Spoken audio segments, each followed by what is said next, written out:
Isang mapagpalang umaga sa ating lahat, mga kapatid ko kay Kristo.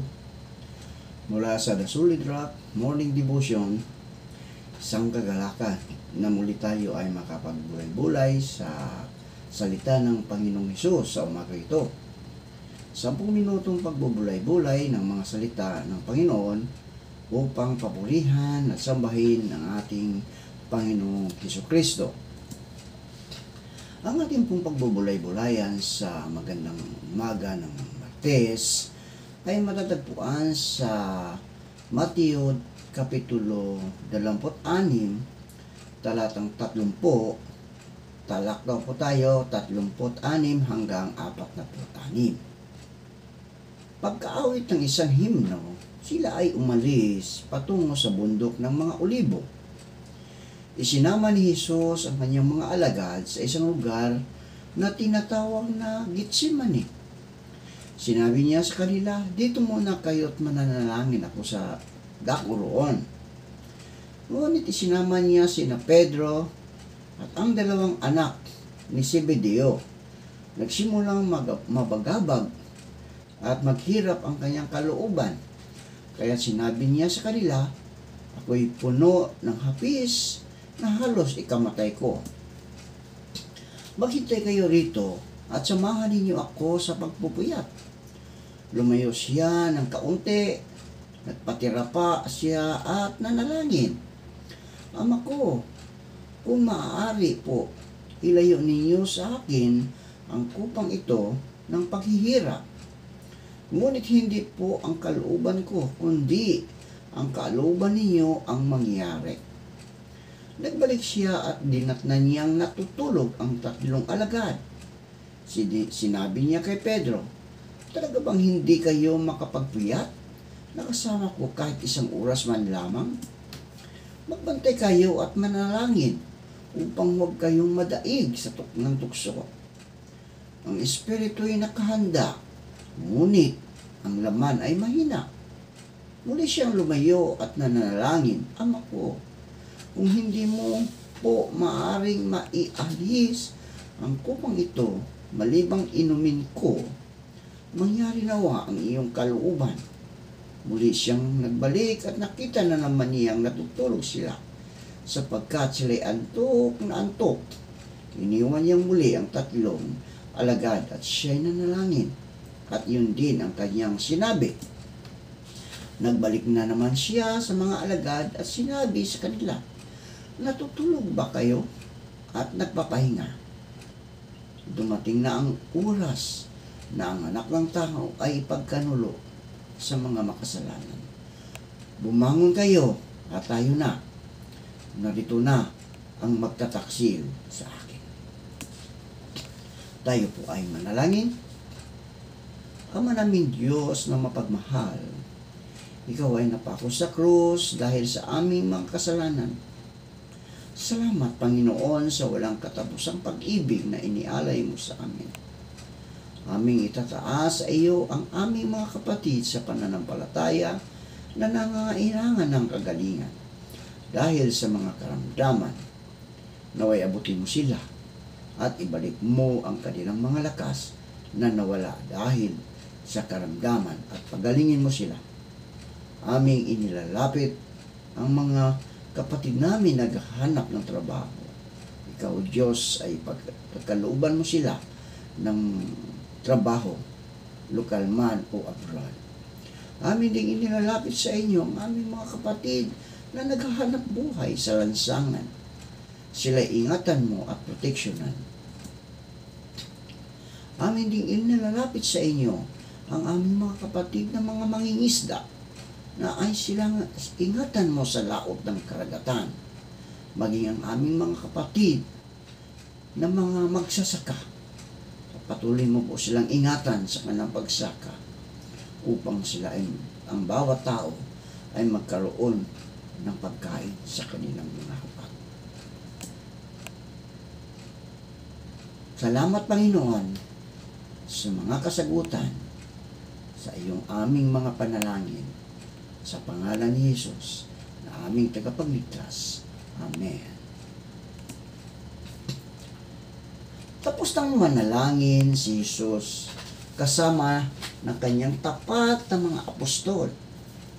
Pagkatapos nilang umawit ng mga papuri, pumunta sila sa bundok ng mga olibo.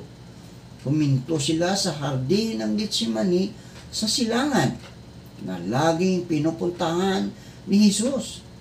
Sa magandang lugar na ito na maraming puno ng olibo, iniwan ni Jesus ang 8 apostol marahil sa bukana ng hardin at sinabi sa kanila, umupo kayo rito at pupunta ako roon para manalangin. Isinama niya ang 3 apostol na sina Pedro, Santiago at Juan sa loob ng hardin. Balisang-balisa si Jesus at sinabi sa 3, sukdulan ang kalungkutang nararamdaman ko. Dito lang kayo at patuloy na magbantay na kasama ko. Lumayo ng kaunti si Jesus sa kanila at saka siya sumubsob sa lupa at nanalangin. Ano ang hinihiling niya sa Diyos sa ganito kaigting na sandali? Ama, ang lahat ng bagay ay posible sa iyo. Alisin mo sa akin ang upang ito.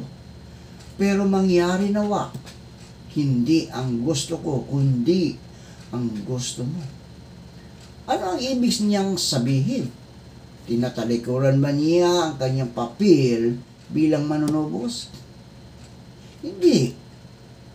Naobserbahan ni Jesus mula sa langit ang matinding paghihirap ng mga pinapatay ng mga Romano.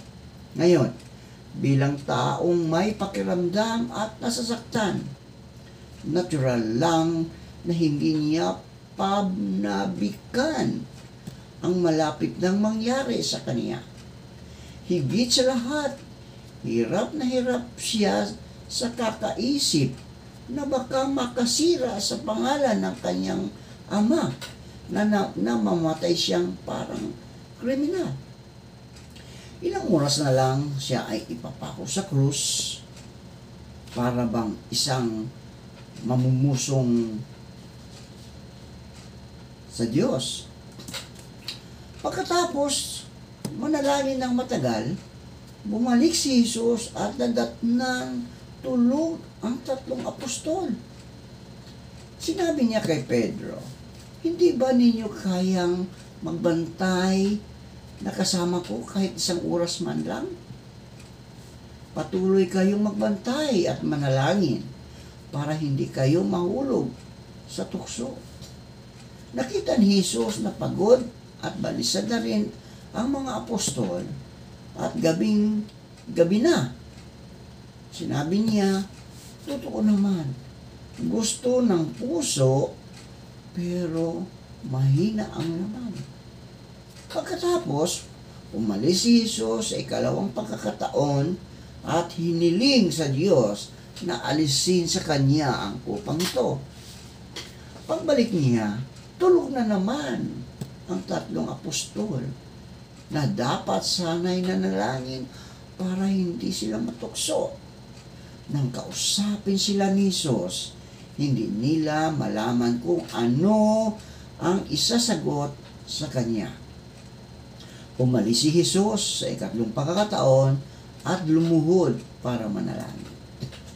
Sobra ang pag-alala ni Jesus sa kasiraang idudulot sa pangalan ng kanyang ama ng kamatayan niya bilang kriminal.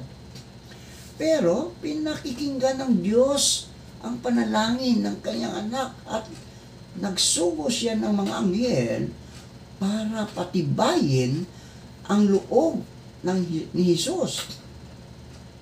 Gayunpaman, hindi huminto si Jesus sa pagsusumamo sa kanyang ama na ang Diyos na nasa langit, kundi nanalangin pa siya ng mas marugdog. Napakatindi ng paghihirap ng kalooban niya, mabigat ang nakaatang sa balikat ni Jesus buhay na walang hanggan ang nakataya ni Jesus at ang mga taong nanampalataya sa Kanya. Sa tindi ng nararamdaman niya, ang pawis niya ay naging parang dugo na pumapatak o umaagos dito sa lupa. Pagbalik ni Jesus sa ikatlong pagkakataon, nadatnan niya uling natutulog ang mga apostol. Sa panahong gaya nito, ang sabi ni Jesus, natutulog kayo at nagpapahinga. Malapit na ang oras kung kailan ibibigay ang anak ng tao sa kamay ng mga makasalanan. Tumayo kayo at umalis na tayo. Parating na ang magtatraidor sa akin. Dito makikita natin at masusumpungan natin na bilang mga Kristiyano ay patuloy tayong manalangin, magpuyat. Dahil hindi natin alam kung kailan darating ang ating Panginoong Jesucristo upang tayo kunin at dalhin sa Kanyang kaharian na ang kahariang walang hanggan. Mga kapatid ko kay Kristo, katulad ba tayo sa Kanyang mga apostol na natutulog? Magpuyat, manalangin, upang ang tukso, problema, mga sakit ay hindi pumapasok sa ating buhay. Tayo po ay manalangin. Salamat, Panginoon, sa mga salita na aming napagbubulay-bulayan sa magandang umagang ito. Naway ilayo mo kami sa mga pagkakamali at ikaw ay patuloy na magpala sa amin upang ang bawat isa'y patuloy na makasunod tulad ni Jesus na sumunod sa iyong kalooban dito sa lupa. Salamat o Diyos, at ito ang aming samot dalangin sa pangalan ni Jesus na aming tagapagligtas. Amen at amen.